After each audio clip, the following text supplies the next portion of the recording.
In the dim hangar, I first met him. A towering 8-foot alien giant, his armored form a silhouette against the low light. I was just a human soldier, small and insignificant before such a presence. He knelt, his glowing eyes studying me not with malice, but with a strange, intense curiosity. I remember my hand trembling as I extended it, a gesture of peace toward this massive warrior from another world. He didn't take my hand. Instead, he offered a ceremonial token, a silent promise of a bond yet to be understood. That was the beginning. Soon, we were standing back to back on the battlefield, an unlikely pair against a common enemy. I'll never forget the roar of incoming fire and the world tilting as he lifted me, shielding me with his own body. It was then I knew this was more than an alliance. It was something sacred. In a quiet moment, a glowing ritual circle formed beneath our feet, solidifying our connection. He'd place a huge, gentle hand on my shoulder, a gesture of reassurance that spoke louder than any words. I tried to bridge our worlds, teaching him a simple military salute. He learned, just as he learned to roar in my defense when we were ambushed, a sound that shook the very ground. We cared for each other in the quiet moments between the chaos.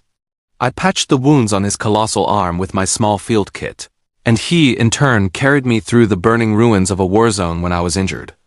We shared rations in dusty bunkers, the silence comfortable and filled with unspoken understanding. I would watch with a strange sense of pride as he trained, his movements a dance of lethal grace. He'd follow me through the human camps, his sheer size drawing looks of awe and fear, but his focus was only on me, his guide. Even his own elders watched us, observing the unique bond that had formed between a giant and a human. Our connection deepened beyond the physical. I would touch the bioluminescent tattoos on his skin, feeling a faint hum of energy. He learned to lower his massive weapon to avoid frightening me, a small act of profound consideration.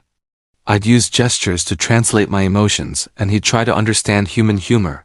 His laughter, a deep, thundering sound that made my heart feel lighter. When psychic attacks tormented him, I found I could calm his agitation with a simple touch.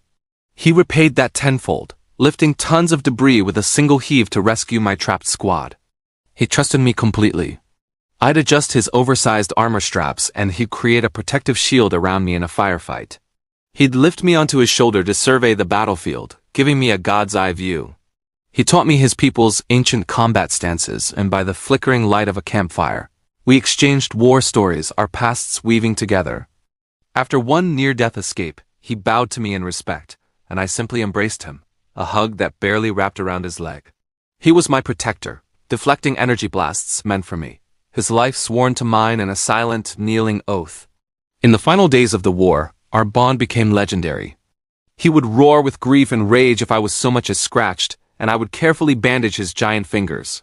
He stood over me like an immovable mountain, a living shield against entire platoons. I'd often wake from a fitful sleep to find him standing guard, silent and stoic. He carried me through blizzards and across collapsing canyons, his grip always gentle, always sure. He trusted me to lead, lowering his head so I could whisper orders, and I trusted him with my life, saluting him with a respect I'd never given any commander. We fought together, a synchronized dance of death, and in the quiet sunrise after the final battle, we stood side by side, survivors, brothers.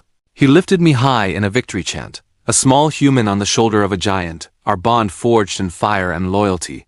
A story that would be told for generations across the stars.